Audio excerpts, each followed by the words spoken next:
My hardest in my first sale wasn't on the doors. It was convincing my parents to let me go along with them. So if it wasn't for door to door, I probably would be a super senior. This kid with an F and a D all semester is magically graduating early. Yeah. None of my classmates believe me. My teachers didn't believe me. It's not fun. It's not easy, especially when it's cold, 30, 40 degrees out there. Yeah. It's pitch black at 5 p.m. That's literally what it comes down to. Commitment to the point where, like, I'll drop dead right now if I don't get this next deal. Just going out with that intention of selling 20K. Yeah. I had so many big days close to that 20K. How long have you been in the industry? So this is my third year knocking. Okay. First year. All right. How much did you sell this year? How much did I sell this year? I sold $1 million this year. $1 million. Yep. And then as far as earnings, how much earnings so far? Roughly. I've been paid out $350K in commissions, but should ended up around $500K. $500K. Yep. Okay, cool. That's awesome, man. How old are you, Brad? Just turned 20. Woo! Let's go. All right. So this is your third year. Yes, sir. Basically, the goal of this podcast is really about, people who are not exposed to this industry at all. So they don't know anything about it. And then this might be the first, podcast that they've heard of it. So I want to focus back before you even got exposed to it. So how did you hear about this opportunity? So I was in my junior year of high school. My brother was in a fraternity. Okay. And one of his frat bros was working for this company called EcoShield. Okay. And essentially he made, I don't know, $60,000, $70,000 in the summer. Okay. And my brother went out. And then, what my brother did? He recruited me. Okay. And that's how it all began. Got you. And then, so you got your introduction from your brother then? Yep. Okay, cool. And then did you guys go at the same time? Yeah. So we were actually both rookies. There's something at EcoShield called the 5-star rookie program where you win this fancy iPad and you get the fancy gear if you recruit like 5 of your friends, right? So I was like one of the stars that Ryan recruited. Ryan also recruited Ev. He was also one of the stars. And that was essentially it. So we all went out together as rookies. It was my junior year of high school. So I didn't go out when he went out. He started May 1st. I started like end of May. Okay. Went out for 2 months, sold $130,000 in revenue. Okay. Got 17% commission. So after attrition, made roughly around 16K and then went back to high school. Okay. So you went 16K. So, my question is that I know you got introduced this program with your brother. Yeah. Did you guys ever question the reality of it? Like, is it like a scam or is it like? Yeah, I remember going online looking at all the Reddit forums of like, oh, this is an MLM, this is a scam, and I remember speaking to my parents about it, and I remember my brother first like announcing that he was going to go out to Virginia and sell pest control. And my parents started laughing at him, including me. Yeah. Before I kind of got educated about what it really was. But, for me, it was more so just a experience to get away from the summer, get away from my hometown and, kind of make some new friends and pick up some new skills. That was essentially the idea of what it was for me. Okay.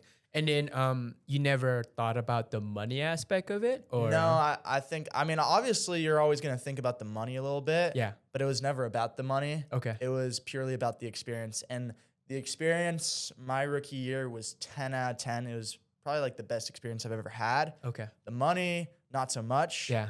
But it's repelled into what it is now. Now I have the experience and the money. Gotcha. And then this was your first introduction to door-to-door, I'm assuming? It was, yeah. That was my first year, EcoShield. And then you never heard about it? Never heard about it whatsoever. I didn't know what it was, nothing. How did your parents react to it when two of you guys are gonna knock?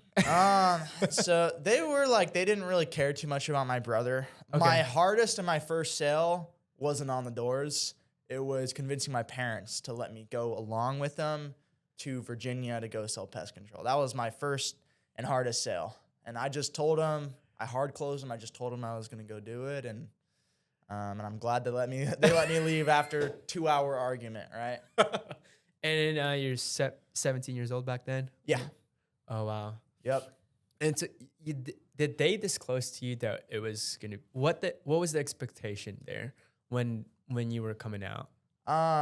The expectation was I was going to make $5,000 to $10,000, and I was going to live with my brother, and I was going to live with some kids older than me. Okay. And it was really just the idea of getting out of my hometown and being in a completely different state across the country. I was so excited. I've never studied for something so hard before. Okay. Every day while I was in school, I wasn't studying for like my subjects in class. Yeah. I was studying the pitch. And that's like literally all I cared about. I just wanted to go out there and be the best. Okay. And then you said you did 130K on your first. Yes, sir. When did you start? Like I started the day before Memorial Day. So I think May 25th. Mm-hmm. And then I went all the way till August 3rd, something like that. Okay. It was like 9-10 weeks. Gotcha. And then you did 130K. Yep. First year, and then you made 17? 16, 17K, somewhere around there. Yeah. Okay, cool. I'm assuming the goal for you back then was really just trying to get out of that town that you were in. Yeah. Yeah, it was. It was not about the money. It wasn't really about the money. No. So your goal was just to get out of town, and then you didn't care about like what were you gonna do there? Like if you were I didn't care what we were gonna do. I just wanted to be around like a group of people, like sort of my age. And yeah, I heard the type of money some of these kids were making. Oh my gosh, 30-40K in 3-4 months. Yeah. Like, that sounds amazing. And so yeah, went out, had a pretty good summer for 2 months. Yeah. And then went back to high school. Yeah. And then what year so you went back to high school, you made this amount of money. Were you like ecstatic? Like, were you excited? I mean, yeah, I've never had, 15, 16K in my bank account. Yeah. I was just working a normal $10 an hour job before that. Yeah. And after that. So yeah, when I went back to high school, I didn't make like an insane amount of money, but I learned tons of skills. I became a lot more extroverted. Yeah. But then I went back to working my $10 an hour job while I was in high school because I didn't really make that much, but it was a good experience. Okay, where were you staying at that time? So I was staying with my parents. In California? And I was staying in Las Vegas, Nevada. Cool. Gotcha. So that's where I actually lived most of my life in California. Then COVID, family moved to Nevada. Yeah. Lived there, did all my high school years out there. And then, I was down there, went to Virginia for 2 months, and then came back to my senior year of high school after that. Gotcha. Walk me through that first your rookie year. Like, were you ready? Did you expect it? Was it hard for you? No, honestly, I went out there right off the gate. Okay. Just ripping, I'm not even gonna lie. I went on like 3 blitzes or 4 blitzes before going out to that. So I knew what to expect. Okay. But my first ever door I knocked in Virginia, I sold. It was a 189 bi-monthly. I just like the confidence and belief. Yeah. That's like the biggest aspect of this job is just like, I just knew I was going to go rip from the start. Gotcha. So you had an experience before going out this summer. You said you did 2 to 3 blitzes. Was that pest control or other? It was pest control, yeah. So the way it worked at my previous company is it was a weekend blitz. So we would go knock for 2-3 days and then go back to school, whatever I was doing. I went to every single blitz I could because I used it as an excuse to get out of school, essentially. I was able to get out of school early on Thursday, no school on Friday because I'm doing the blitz. And, it was an easy way of just getting out of class, essentially. Yeah. Okay, cool. And then was that in Virginia, Las Vegas? Where was That was in Arizona. Oh. Yeah. So very interesting selling pests there. But that was my biggest thing is like, what could I do to like just skip class? Yeah. And I learned a lot on those blitzes. And just like I said, I would probably spend while I was in school, the 6 hours I was in school, I would spend all 6 hours just writing down my pitch over and over. It was the only thing that was like on my mind. Mm-hmm. I got recruited on New Year's New Year's Eve 2022. So December 31st, 2022. Mm-hmm. And like basically I didn't start knocking all the way till the end of May. So I had like 6 months just to study. And do these blitzes before I even went out and knocked. So when I went out and knocked, I was like fully prepared. I was averaging 13K a week out there. Nothing insane, but then again, it's my first year getting into it. Yeah. What were you learning during those blitzes? What was I learning? It was just like, Let's just go through your first blitz though, because back then you didn't have any experience, right? My first blitz. Yeah. Like if you could remember that time, like what was your first door looks like? Were you shadowing somebody? Were you by yourself? They basically, the idea and what we learned the first blitz is the only thing that mattered was how many backyards we went to, how muches we got asked, and how many price sheets we got. So we would have a tally of that.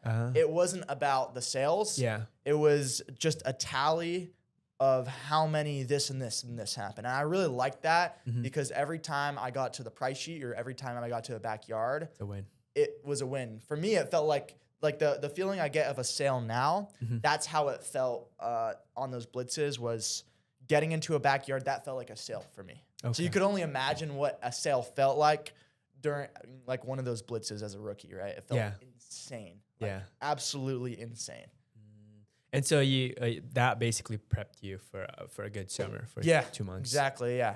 Great experience. Like would really recommend. It was like I said, it wasn't a crazy amount of money. Yeah. But just the skills I learned and like the experience I had, and I remember I listened to so many podcasts and I watched so many YouTube videos and I followed everyone on Instagram that was in the door-to-door space and they're all saying the same thing I'm saying right now. Yeah. But like genuinely, it was like you make so many friends. Okay. It's awesome. Gotcha. Now, your first year, you did pretty good. I mean, you didn't make a lot of money, but clearly you learned a lot, probably. What's the difference? I mean, you didn't make a lot of money, but your motivation was also like... Hey, I made more than I was making working my $10 an hour jobs, right? I know. $1,600 a week. How did you feel about that, though? Like, like they promised you something.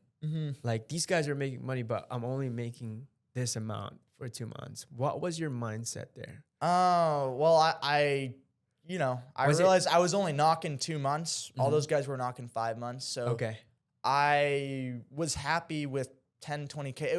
It was not about the money. Yeah. Even now, it's still not about the money. The money just comes with what I like doing. That's that. So I was stoked, I was stoked to even be able to make 16K in 2 months as a 17-year-old. Yeah. It's still good money, right? It's not bad money. Yeah. So I was never like upset.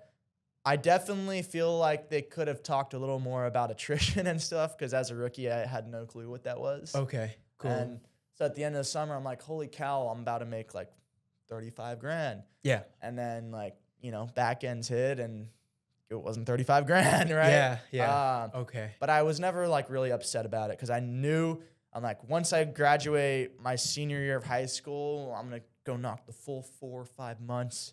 And I'm gonna make like 40 grand. Yeah. And that's I was just stoked on that. But okay. And then that was your plan after the summer? Like, okay, like I have a proof of concept. Yeah. So I actually graduated high school with a 1.2 GPA. No way, dude. Yeah. And the funny thing is I was speaking to my counselor And she told me that if I didn't get the credits I was supposed to have, I would be held back a year. And I'm like, for one, I can't be held back. Number two, like, I need to get out there in April. I don't want to wait till the end of May to graduate my senior year of high school. So I'm like, counsel, like, what can I do to essentially like graduate on time, but not only graduate on time, but graduate early, right? Yeah. And so there's like a month till the semester is over. I'm behind on credits for, me graduating with my class. Yeah. And then I'm also just like, I want to graduate early, right? So I locked in for an entire month studying 12 hours a day. And there was this program they had at my school where you could essentially test out of school, right? You could take all the subjects individually, and if you pass them all, you could just test out of school. So what I do, I like locked in, and I just individually, like I took like 8 tests, and I one by one, I just tested out of all of them. I got all my credits, and then I made up all the credits I was like being held back on. And believe it or not, I graduated a semester early with a 1.2 GPA. I literally graduated early, and I got out to the doors April 1st. Oh my God. Yeah. Dude. Yep. I was going to ask, how did they let you graduate with a 1.2 GPA? Okay, before the summer, your first summer. Yep. What was your GPA? 1.3. 1.3. Yeah. So I went to school in Nevada, and you only need D's to graduate. California, I'm pretty sure you need like C's. I think so, yeah. But in Nevada, you only need D's. A D's a pass. So I'm like bare minimum, dude. I'm striving for D's. Now, when the midterms came, I had like 3 F's and I had 3 D's. So I tested out of all these classes, but it's like, all right, I still need to pass these current classes, right? And like I said, I had 3 F's and I had 3 D's. And it's midterms. If I pass these classes and I get at least like 90%, it's gonna raise all my grades to D's and above, right? Yeah. So what I did was I went to the grocery store. I used my last final check. I bought all my teachers $25 Starbucks gift cards. I handed them all out before we took the midterm test. Yeah. What do you know? Like, I studied my ass off for these tests, but all the grades were, I think I got, some of them I got over 100% on. And that's because I handed out these $25 Starbucks gift cards before the test. So all these teachers felt bad, They were inclined to give me a good grade. What do you know? I passed all the tests with like a perfect score. And that was it. After that day, graduated high school with my 1.2 GPA, finished with all D's. And went on my way. Wait, did you ever had a question to yourself before summer that you were not gonna graduate on time in high school? Yes. Okay. Yes. Many days that you weren't gonna graduate on time before summer, and then right after summer, you're like, I have to graduate. Yeah. It's like I was always like, just do bare minimum to graduate school. My parents never really like cared about my grades. They just wanted to make sure I was passing. They just wanted me to get that diploma at the end of that piece of paper saying like I did it. So they never cared about my grades. It really just came down to passing, right? So if I had D's, they were happy. If I have F's, they were not happy. And so, there was a time where I'm like, shoot, dude, I don't want to be a super senior. That would suck. And I really wanted to get out to the doors early. That was all that was on my mind, was knocking early. How can I get it onto the doors April 1st with my older brother, Evan Gold? How can I get to the doors early? And that's like when it like hit me like, all right, I need to lock in and study and pass all these classes, and not only pass the classes, but make up all the credits that I was missing, and then do all the credits that I'm supposed to be doing next semester, right? So if it wasn't for door to door, I probably would be a super senior, honestly. With a 1.2 GPA. GPA, jeez. And then were like your counselors, your teachers, were they shocked when you're like, what's going on with right? All of a sudden. So it actually, I remember vividly telling my teachers weren't the ones that were involved with me getting the credits. It was my counselor. Yeah. So my teachers didn't know exactly what my credits looked like. Only my counselor did. Okay.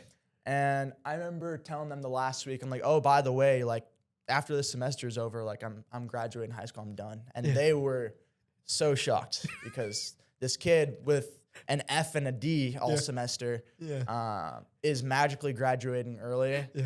None of my classmates believed me. My teachers didn't believe me. But yeah, I left school, graduated early, and to be honest, I never talked to any of those kids again. None of them.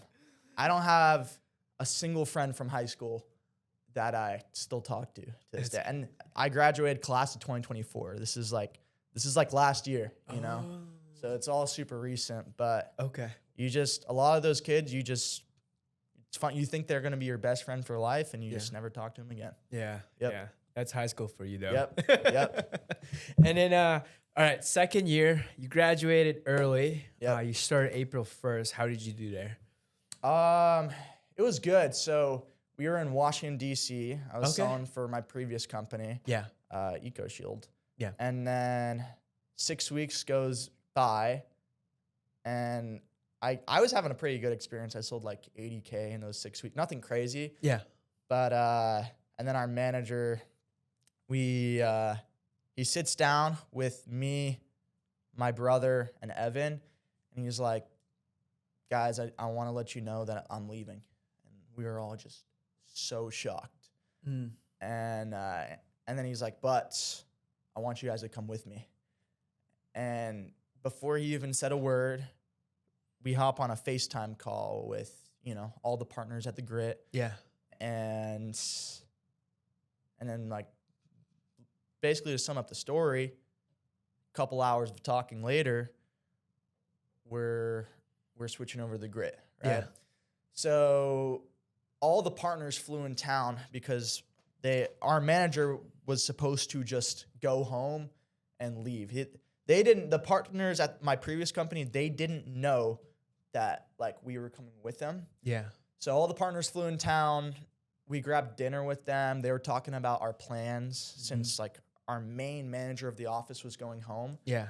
And we all had dinner and we were all having dinner and they thought that we were staying. I don't know what I should be saying and what I shouldn't be saying. No, you're good. But we were having dinner with them and they're like, this summer's going to be great.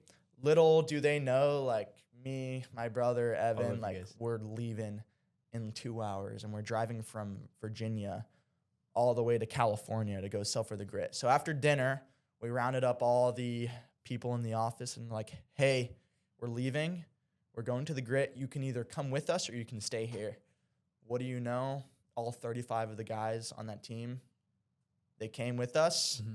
After the doors, we're driving through the night, 38-hour drive from Virginia all the way to California. Yeah. And that was it. That's how I ended up at the Grit. Gotcha. So here's the thing though. I mean, your manager, you guys, the manager's gonna, it's Ev, right? That was. It was actually our main manager was Ricky. Okay, cool. And then Ryan recruited Ev and Ryan recruited me. So it was kind of like we're all kind of. Okay, gotcha. What made you switch? I'm curious about that. I had a good experience in my previous company. What made me switch is just like I would see like Corbin Hansen, Zach Seeger. They're just ripping at the Grit and like all down in Portland, 37 Golden Doors. I was just all for it, Okay. I was just going to my second year. I didn't really have many recruits and like I'm just down for whatever, right? So I didn't have a bad experience. I actually had a pretty good experience besides that 17% commission they gave me. Yeah. I actually had a pretty good experience. But yeah, I had an even better experience at the Grit. Yeah. So there was you were just going with the flow since that's where everybody is going to? Yeah, essentially. Yeah. So all the managers at our previous company throughout those 6 weeks, they all quit, right? So we had 35, 40 rookies. Mm-hmm. And at the start of the summer, we had like 9 managers. And right before we left, it was just down to me, Ev, Ryan, and Ricky. Gotcha. four managers. So everyone was just kind of falling off. Why do you think that is, those managers? So we had rookie year, we had a really dialed office, and that's mainly because of the main guy running the office. Okay. He was involved, and then he left because the team expanded. He had to go help the other office. So we kind of lost like the main head honcho, kind of the guy that was like running the show. I mean, he sold 800K. Yeah. I looked at him like a god my rookie year. I'm like, this guy's awesome, bro. Yeah. And once he left, it kind of just turned, we just needed someone to like be able to run the show. And so like once you went to the grit, it was like Zach Seeger. Yeah. You know, who better else in the industry to like help our team than him, you know? And so that's what happened. And it was great. It was really solid second year. Yeah. And then how much did you sell second year? 375K. Okay. Yeah. You started in April. When did you end? I went from April till mid-September. Okay. Cool. That's pretty good. Yeah. It was fire. And then what changes from your rookie year to your second year? I mean, you tripled your production there, more than tripled your production there. I'm not even gonna lie. Well, I knocked like double the summer for one. Okay. For two, I feel like this job has 3 stages. Okay. Number 1, the first stage, it's a summer internship. Number 2, it's like your full-time job. That's the second year. Yeah. And then number 3, your third year, it's a career for you. And Okay. that's what I feel like is the biggest thing. And it's hard to realize that until you're like super bought in. That's why you'll see people like Colin Wallace just skip the job part the second year and go from first year to third year, from summer internship to career. Yeah. And it's because they realized, right? So it just comes with buying in, but it's hard to realize that until like you're there. Gotcha. So what made you realize that? At what point did you realize that? I realized my rookie year, I could make like super good money. Yeah. So going into my second year, I didn't fully realize it. That's why I sold really good, but not like I am now. Yeah. And it's because like going to my second year, I'm like, I'm going to go make 100K this year. And then I'm going to go start my own pest control company. Oh, really? Or I'm going to go do this, or I'm going to go do that. I'm going to go to magical unicorn la la land, right? No one's ever bought in though. So it's like when going to my third year, I'm like, I'm going to give it everything I have and I'm going to turn this into a career. And that's exactly what I did. Okay, cool. And then, so let me break this down. So on your second year, you basically, just knock longer, and then you had a skill too, I'm assuming. Mm-hmm. Okay. And then, going like from your first year, where did it start clicking for you in your first year? My first year, my second year. Your first year. When did it start clicking? Did it click on your first year, or did it click for you in your second year as far as like, oh, I got this? There's like different types of clicks, right? I don't feel like stuff really started clicking for me, till my third year. Oh, really? Yeah. Okay, cool. Like click where it's like you can go out and you can go just go sell 40K on autopilot. Yeah. Like my biggest month, my rookie year was 65K. Okay. My biggest month, my sophomore year, my second year, was 75K. Okay. My biggest month this year, my third year, my junior year, was 190K. Oh, wow. Yeah. Yeah. So I don't feel like it really clicked until this year. Yeah. I was kind of selling last year what I would sell like my rookie year, almost maybe a little more. So I averaged 13K my first year. My second year, I want to say I averaged around 17 to 20K a week. It was very consistent. Okay. And then this year, I want to say I averaged around anywhere from 30 to 50K a week. Got you. So it seems like the biggest progress for you was really from second to third year. Exactly, yeah. Okay, cool. That makes sense though. It kind of makes sense. So I guess what clicked for you in your third year coming onto, Before you answer that, what was your goal though? My goal Coming to your third year. My goal was $1 million. $1 million. My goal was $1 million. I actually was just home for Christmas, and I looked at this notebook I had. Yeah. We went to the GPS, the Grit GPS last year. I don't know if you were there. It was I wasn't there. September. Yeah. I'm actually wearing the shirt. There you go. But yeah, we kind of just wrote down. They would like hype you up, Mm-hmm. and then everybody would like, once you're all gassed up, you'd write down your goals and stuff. And Okay. like, most of those goals are like, yeah, like that's like top level dream up, but no one ever like hits that. You know, it's easy to go to like some Tony Robbins or some crazy event, get gassed up, write down your goals, and they're super inflated. Yeah. Right. So my goal was $1 million, but it's like deep down, like I'd be okay with a golden door. Right? Okay. So you. Yeah. So Okay. that's Cool. what it was. It was $1 million, but deep down, you know, if things don't go that well, I'll take a golden door. Yeah, which is, by the way, I think it's pretty normal, right? A lot of people, not even just $1 million, but golden door, and then they'll negotiate themselves to $500K. Yeah, and the amount of people that will announce they'll post on social media, oh, I'm going for $1 million, oh, I'm going for a golden door before they even start knocking. I mean, it's ridiculous. It's cool. I really respect it, only if you do it though. Yeah. If you don't do it, I just like, one thing about me is if you say you're going to go do something and you post it on social media, you talk about it, and you don't do it, Yeah. I just lose all respect for you. Like Yeah. you have to go out. If you post it on social media, I'm going for a golden door in 2026. If you do not do it, you are a clown. I'm sorry. Yeah. But it's just like, don't say something you're not going to do. What is the most important thing that you have? It's your word. Yeah. And without your word, how do you expect to get connections, do well in sales, make a ton of money? Literally just comes down to your word. You have to stay committed to what you say. Yeah. And that's exactly what I did. That's awesome. Although I think though, like, here's the thing. I agree with you on that one. But if, for example, because here's what tends to happen, I think. Like, all right, they have a goal of golden door. They see themselves not pacing, and so that's when they negotiate themselves, right? But what hurts the most is they don't even, like you, stay until December to hit that. Yeah. They stop in August. Yep. Don't you?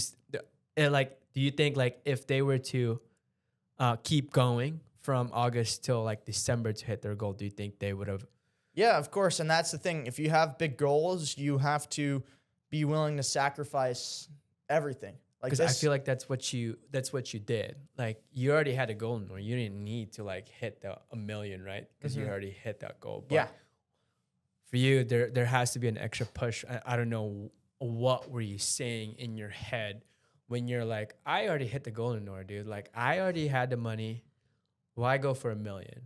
Because it just comes down to like, dude, I can just be really crazy and obsessed. Like, I'm not even joking. Yeah. I remember midsummer calling Drew Hansen. I was like really going through it. Yeah. And he's telling me like, you just know, like deep down, like you're going to do it. And I'm like, dude, like if I didn't golden door this year, like this might sound a little crazy, but if I didn't golden door this year, I genuinely believe I probably would have killed myself. Oh shit. Like I'm not even joking. Like that's how bad like I wanted it. And yeah. the feeling of like regret, like if I didn't golden door this year, I'd probably kill myself. Yeah. And that's why I knew I was gonna do whatever it takes. So it's like you have to look at the whole year.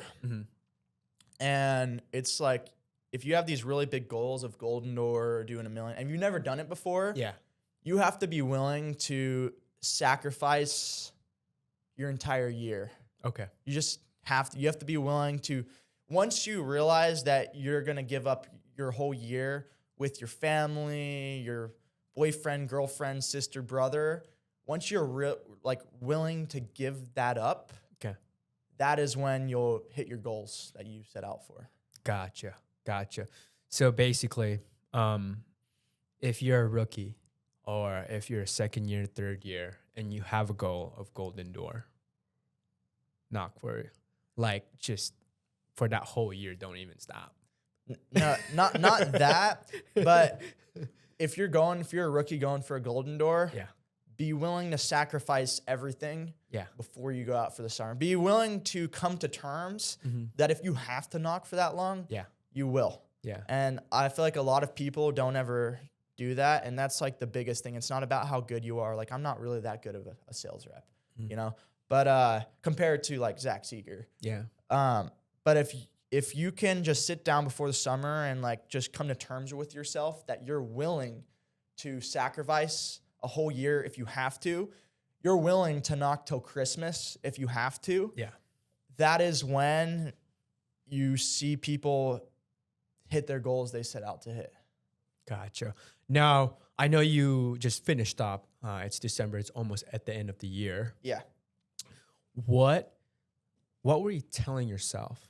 Like, you already hit the golden door, 750. What were you telling yourself from 750 to $1 million? I mean, it's getting dark early. You know what I mean? Nobody's here. It's just me. What was I telling myself?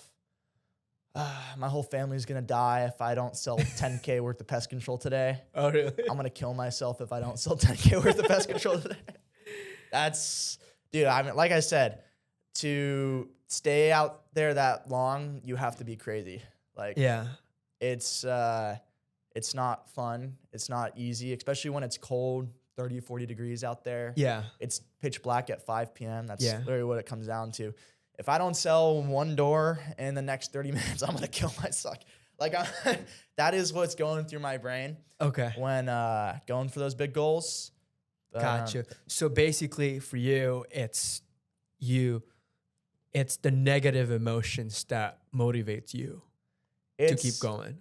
It's, I guess, yeah. I don't know. I never really thought about it that deep. But, Yeah, because it seems like it. Because some people will be like, they look at the end result, like when they get there. So they're like in a happy moment, you know what I mean? But for you, it seems like you're leaning more towards, because whenever your motivation, right? Yeah. There's always the positive emotion and there's always the negative emotion. But it seems like you're leveraging the negative emotions to get you to the finish line. Yeah, I just knew, like I said, I posted a video online when I hit 750K. Yeah. I posted a video saying I was going to do $1 million.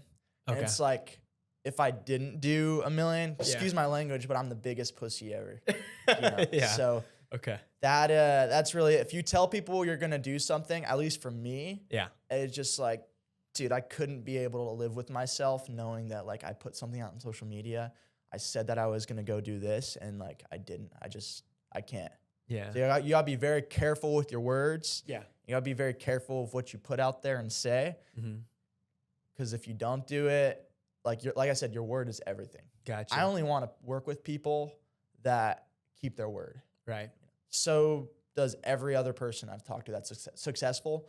They want to work with people that keep their word. All these successful billionaires, what did they do? They kept their word. Yeah. So what was your goal on your second year, going on your second year? Was it just making 6 figures? Did you look into like getting golden door? I mean, obviously, like I thought about it. Yeah. And like I really wanted to do it last year, but I was more so set on just making like 100K. I didn't really believe in myself that I could go out and do a golden door. But yeah. What brought you to that belief that you can golden door this year? I just back to what I was saying, willing to sacrifice everything. I'd always say I'm not going to leave an industry until I've completely mastered it. Yeah.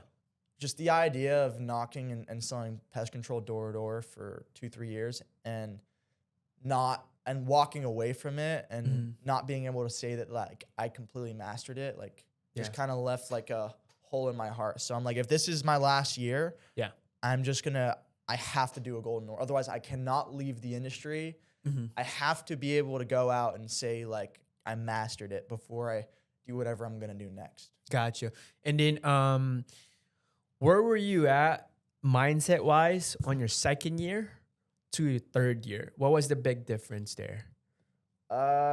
Receipts. I had a lot of receipts. I had a lot of people looking, down upon me, especially because I sold at the Grit Spring Block. Yeah.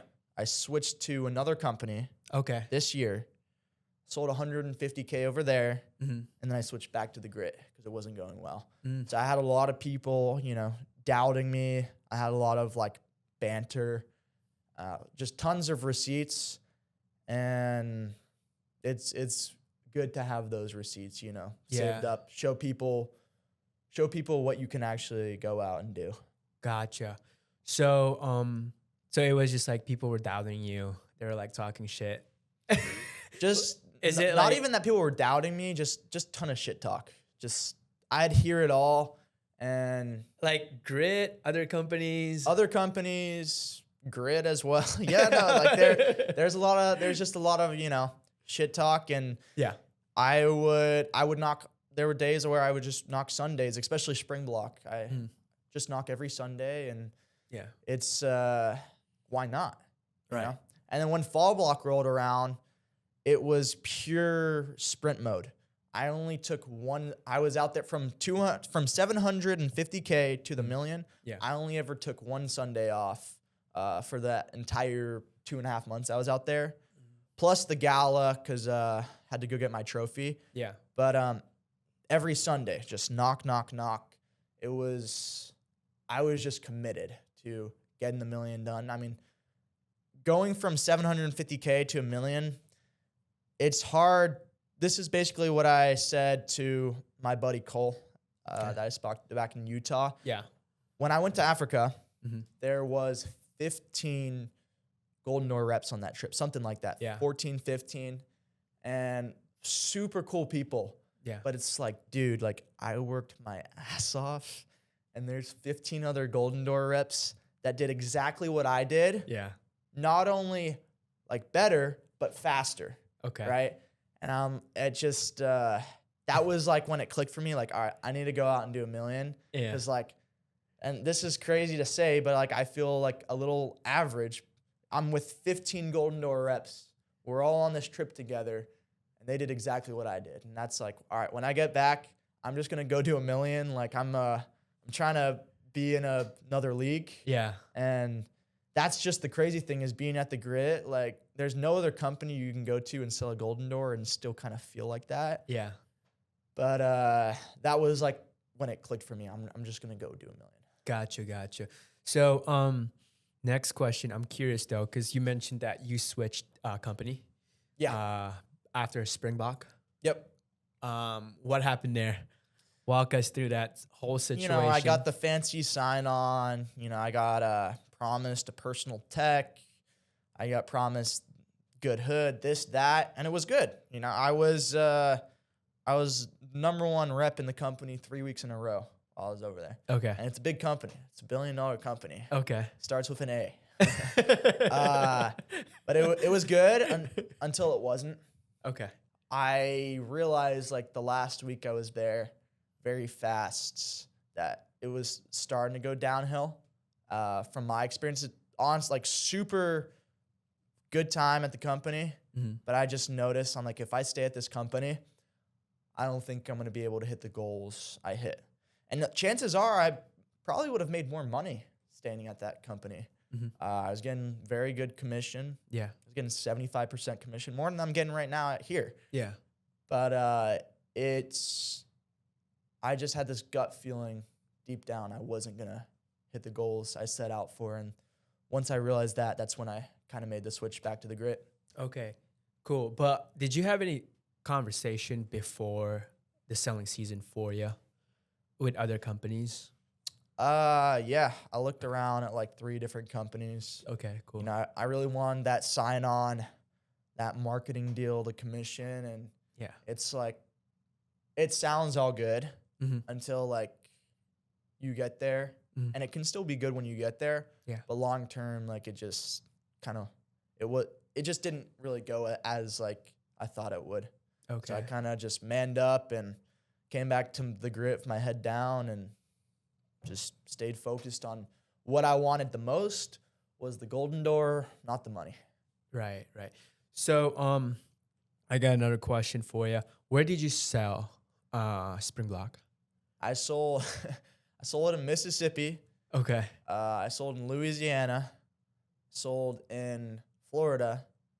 Yeah, that's where I sold Spring Block. Spring Block. Yep. 3 markets. Yep. And then you switched to another company. Where was that at? So I sold in Pittsburgh, Pennsylvania. I Okay. sold in Omaha, Nebraska. That's where I was when I switched to that company. Yeah, 2 states. Holy crap. That's a lot of market. And You want to ask me where I went when I switched back to the grid yeah, for the where summer? were you? For this summer, I sold in Georgia, Atlanta, and then I sold in Texas, and then I sold in Alabama, and then I sold in Denver, and I sold in California. I think there's like one more I'm missing. But yeah, I sold in 10 different states this year. Holy. Yeah. Market does not matter. Yep. It took me a while to realize that. 10 states. 10 states, $1 million. Yeah. That's insane, dude. Okay, cool. Skill set wise, though, where were you at skill set wise on your second to third? Was there any big difference there for you? Second to third state or year? Year. Year. Honestly, you want to know how much studying I did going from my second to third year? How much? You want to know how many books I read? How You want to many? know how many podcasts I listened to? How many? 0. Okay, cool. I didn't do any studying. Honestly, I kind of forgot my pitch after I took 7 months off the doors. Yeah. I kind of just forgot my pitch. Yeah. But I just went out there and just freeballed it. And, I really don't believe that the pitch or anything you say matters. Honestly, Okay. I feel like it just comes down to your confidence, your demeanor. And that's really it. That's why Okay. you see like a rookie like yourself Yeah. go out there first year and go rip 200K Yeah. in 4 or 5 months. Is like, doesn't mean you had a dialed pitch or anything, but Yeah. you're just confident as fuck. Yeah. And that's really like the biggest takeaway at the end of the day for any rookie. Yeah. Is I've seen rookies sell 300-400K, 200-300-400K, and they have the worst pitch ever. Like for Okay. example, myself. If you heard my pitch, no one really people are like, "What the hell is that?" Right? It's different. It's weird. Yeah. But I'm just super confident at the Okay. end of the day. And I will literally shove pest control down your throat. And I don't care if I will even go as far as willing to pay like half the contract just to get the deal. I don't care. Yeah. I just want the deal. Right. That's what I care about at the end of the day. Especially if it's someone that like deep down like you could get. Yeah. I don't care if I'm making $10 off the deal. I'm just gonna get the deal. If I wasted 40 minutes racking this person and closing, I am willing to make only $10 on that deal just to get it. I'm not walking away empty-handed. Gotcha. That's like the thought process that goes. I see. And then you said, confidence is the biggest thing. Yeah. Where did you get your confidence? At what point? Was it year 1 you already had confidence? Year 2, did you already have confidence? Year 3, where was it? I think it was out there all 3 of the years. Okay. It was a mixture of confidence and then just like commitment to the point where like I'll drop dead right now if I don't get this next deal. Like that type, like commitment and confidence, CNC. Like that is literally it. You need a level of commitment. You need a level of confidence. And you just need to stay committed and keep your word. Yeah. That's it. Gotcha. Because year 3 is a big one for you. A triple jump, right? More than Triple. Yeah. Triple, something like that. Yeah. Yep. How do you feel about $1 million? To be honest, it's like you always think you're gonna feel like this way when you do it. Yeah. For me, when I hit my golden door, it was such a good day that day. Okay. I sold 22 accounts that day. It was euphoric. It was a great day. Yeah. And I woke up the next morning like, shit, I need to do $1 million. And kind of the same feeling with doing $1 million. I like it was super euphoric. Did the $1 million. Yeah. And then I woke up the next day and like, shit, like I need to go do something bigger. Yeah. And that's just like, so you enjoy it for one day. It's like on to the next. Like, what can I do? Yeah. What can I top? How can I top this? Yeah. Okay, cool. And then what was your PR day on your first year? I don't No, that's a good question. I think 10K. 10K. Yep. Okay. What was your average in your first year? Average like 2 to 3K. 2 to per day. 3K. Okay, cool. And then your second year? My biggest day, I think 10K again. 10K. Yep, and then average 3 to 4K. 3 to 4K. And then now on your third year? Biggest day, 20K. 20K. And then I want to say I average about 5 to 7K. 5 to 7K. Yep. Okay, cool. Now, how were you able to like increase the averages for you? What do you think is the It's hard to really like pinpoint, yeah. but like same thing, confidence and commitment. Okay. That's like, I wish there was like, Because here's the thing though, if you're a rookie, if you're getting started, you know, you start with 1 or 2, I'm assuming, right? Mhm. And then it slowly goes up to 3 and 4. My question is, if someone is if a rookie is watching this and he wants to jump a level up from 1 to 2 to like 4 to 6 without proof of concept, like if he hasn't sold 4 to 6, it's kind of hard to imagine doing 4 to 6 without seeing it or without experiencing it. How were you able to increase that average without experiencing it? complacency. Okay. I see a lot of rookies that get super complacent. It's like they'll go out, they'll sell 3K by 3 p.m. and then like they just won't work as hard. Like for me, it's the exact opposite. When Okay. I'm at 5K by noon, Yeah. oh shoot, you best know I'm going for a PR day today. Yeah. Every day I'd wake up. In my office, we had this big board of what our daily goal was and how much we actually sold that day. So every morning we'd say our daily goal, and then we would go out, and the next morning we'd say what we sold. And every single day, you could ask anyone on the team in Atlanta, every day I said I was going to go out and sell 20K. And you know what? I only had one day that entire summer where I sold 20K in a day. Wow. But the reason why I kept saying 20K, do you know how many days where I was like super close to 20K? I had so many days where I sold 13, 15, 18K days because I went out with intention every day that I was going to sell 12K. And, you know, I may have only hit it once, but just going out with that intention of selling 20K, I had so many big days close to that 20K. Gotcha. So basically, for rookies that are watching, if you've already sold 3 before 3 p.m., don't go hard, go even harder to sell more. Do the exact opposite of what your brain's telling you to. Because I feel like that's complacency. Oh, 3K. Let's go get lunch. You know, Yeah. it's pretty solid, right? It's good. No, that's true. Because I feel like I think at the beginning that was my problem too. I'm just like, oh, I already sold 2. Yeah. I'm good. That's a big thing. Big thing, yeah. I see. Okay, cool. I guess what's next for you, man? $1 million. I mean, do you have downline? Do you have a program? No, I don't. That's just my main thing has just always been selling. Yeah. And it's hard to say what's next for me. Okay. But whatever I do next, whether it's knocking again, I'm going to be the best at it. Okay. So you're still kind of like in the air, like what's going to be? I mean, you just finished up too, right? Yeah. It's hard to pinpoint. I have just so many ideas of what I want to do, what I don't. But whether I come back for another year or not, I'm going to go out and be number one. Yeah. Given your experience now, you've probably seen some, given your experience with the door-to-door, if someone is like, have been exposed to this opportunity for the first time and they're kind of like in the border of it, what would you tell them?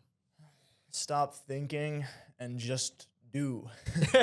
Honestly. Yeah.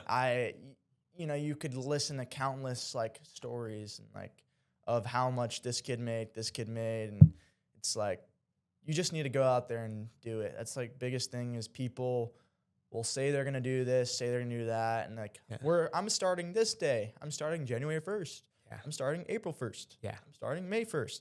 And it's like start now. Stop waiting. Yeah. Start now. And if your company doesn't let you start now, go to a different company and start now. Gotcha. And then year 1, year 3, your rookie year or even second year, which part was the hardest one for you out of all the 3 years? It's hard. They're all different types of hards. Yeah. Probably this year though. This year. It's like, I was only at 580K in revenue and 500 accounts at the end of August. Going into September, I was only at 580K and 500 accounts. Yeah. I finished the year at 1 million and 1,000 accounts. And that's just the hardest part for me was the middle to the end of summer. It's like you're halfway through, you can't really see the light, but you just have to keep going in the darkness. Just keep going. Yep. Gotcha. All right. This is just for fun. Okay. Give me 1 second. I asked this to people, but why not go for 1.5 million, bro? Is this recording? Yeah, it is. Okay. We'll see.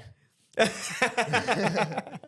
said you can't say something and not do it. I see. That's my biggest thing, right? So if I'm gonna do that and it's gonna be recorded, I have to go do it, right? Yeah. Well, off the record, if you were to go 1.5 million, what kind of obstacle are you gonna see there? The same obstacles I had this year. A lot of time, a lot of commitment, a lot of time away from the family. Yeah. That's really it. I think I already know what to expect. So okay. It would be very smooth sailing for me to do 1.5 if I went out and shot for that. Yeah. I think if there's anyone that could do it, I think it'd be me because I'm willing to knock on Christmas and New Year's if I had to. If I was going for 1.5 million. Yeah. So that's gonna be your expectation, definitely like the whole year. Oh yeah, 100%. Like I said, it's a narrative thing. So all these pest control companies, who came up with the idea that you only can knock 4 or 5 months? I think that's BS. I think it's a great recruiting tactic, and that's how big companies are built. Yeah. But if you're going for a big goal, why can't I knock 8 months? Who gets to dictate how long I can knock and how long I can't knock?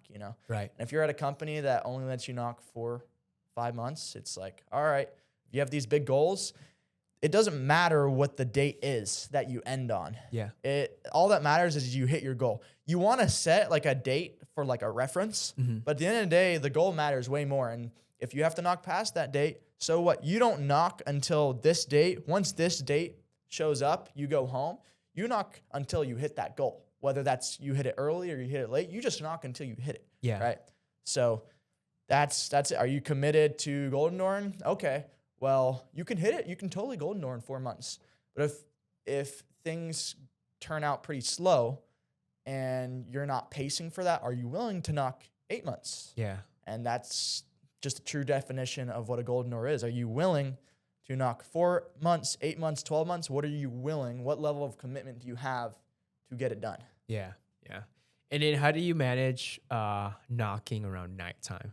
Because I know a lot of rookies are like on their first year, like, dude, like it's already dark. Why am I still here knocking? Honestly, like that's something I still struggle with. Like, okay. I was out there, November and December. I was with my buddy Eli. He's the last Golden Door in the whole industry. Yeah. That guy is insane. And it's like, it's so cool being around like people like him. Yeah. He Golden Doored on Christmas Eve. Mm-hmm. He knocked Christmas as well just to get some extra cushion. Yeah. And he would it would be pitch black at 5:15 p.m. Mm-hmm.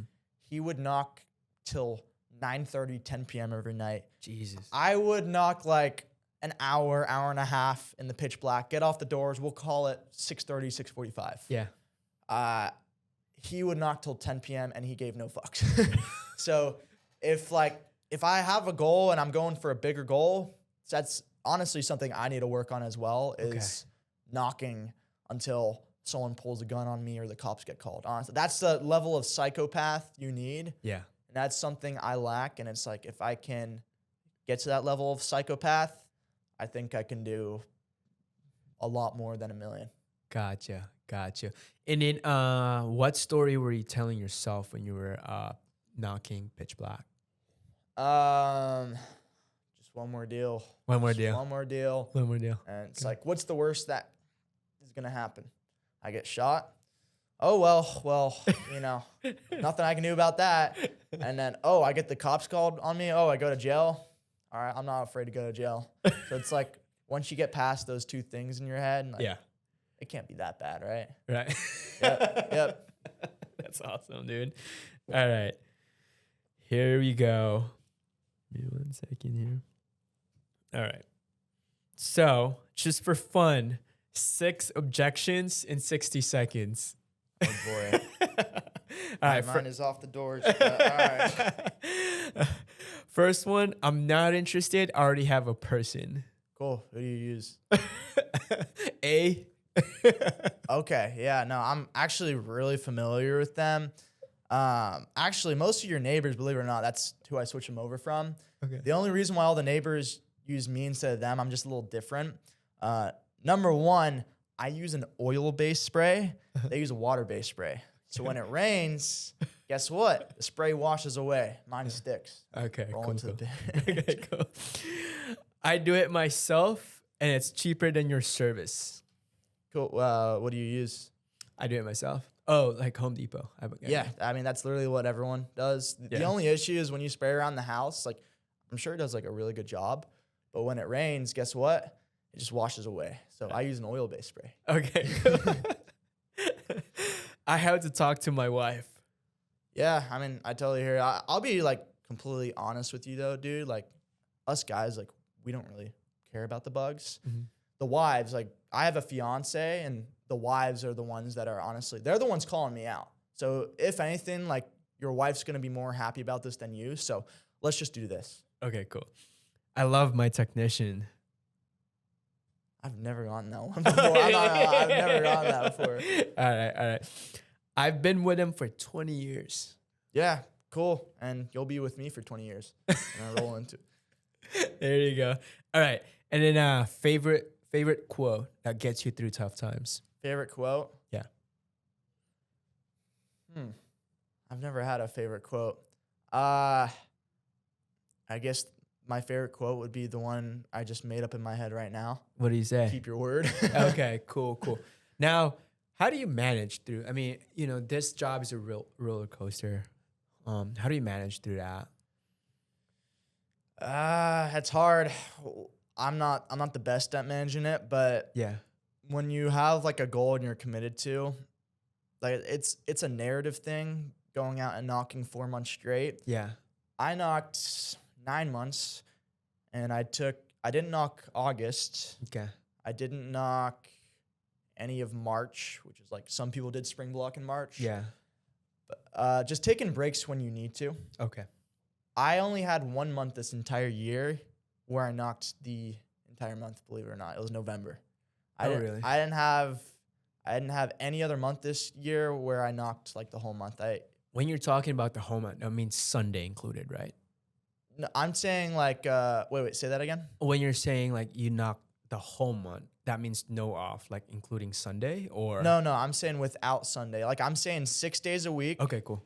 There was every single month I knocked this year, there was a week I took off. Oh, really? Yeah. Okay, cool. And it's cool, like I said, I'm trying to change this industry and more so less of a summer thing Yeah. and more of closer to a 8-9 month thing. I mean, if you make $500,000 in, 8 months, like, why not do that instead of making $200K in 4 months? If you can go make a year's worth of money in 4 months, why not go do it for 8 months and make 2 years worth of money? Yeah, You ever right. thought about that?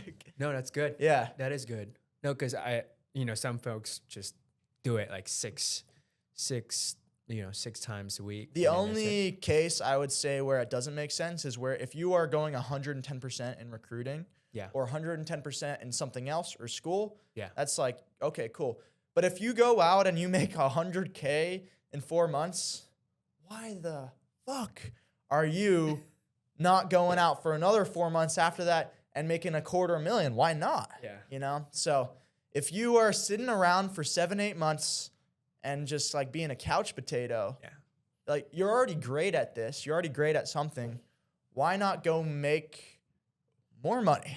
Right. So right. that's just the way I look at it, because when I feel like everybody needs a purpose, Mhm. and when you're sitting around for 7-8 months doing nothing, Yeah. you only get depressed. Like last summer, I had 6-7 months in the off season where I did nothing besides go to the gym and tan, and it just gets really like depressing. And Yeah.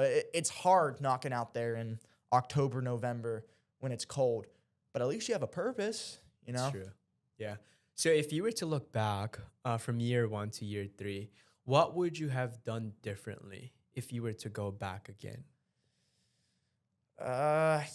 Skip the part where you go from summer internship to full-time job and just go straight to career. Because you're gonna. If you can just go straight to career mode, Yeah. I mean, like I said, like you see so many rookies or sophomores that skip all those stages and just go straight to career mode. And that's what I did this year. I went to career mode.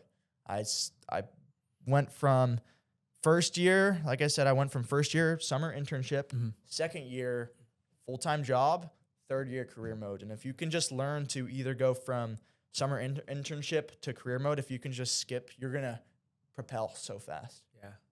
Awesome, dude. Well, you're gonna go for 1.5, dude. You're in career mode. Maybe. We'll see. Awesome, dude. Well, Brad, thanks for showing up the podcast. We learned a lot. And then, dude, you're going to do it, bro. Oh, shoot. We'll see. Thanks for showing up, man. Thank you, man. All right. Have Pleasure a good being on here.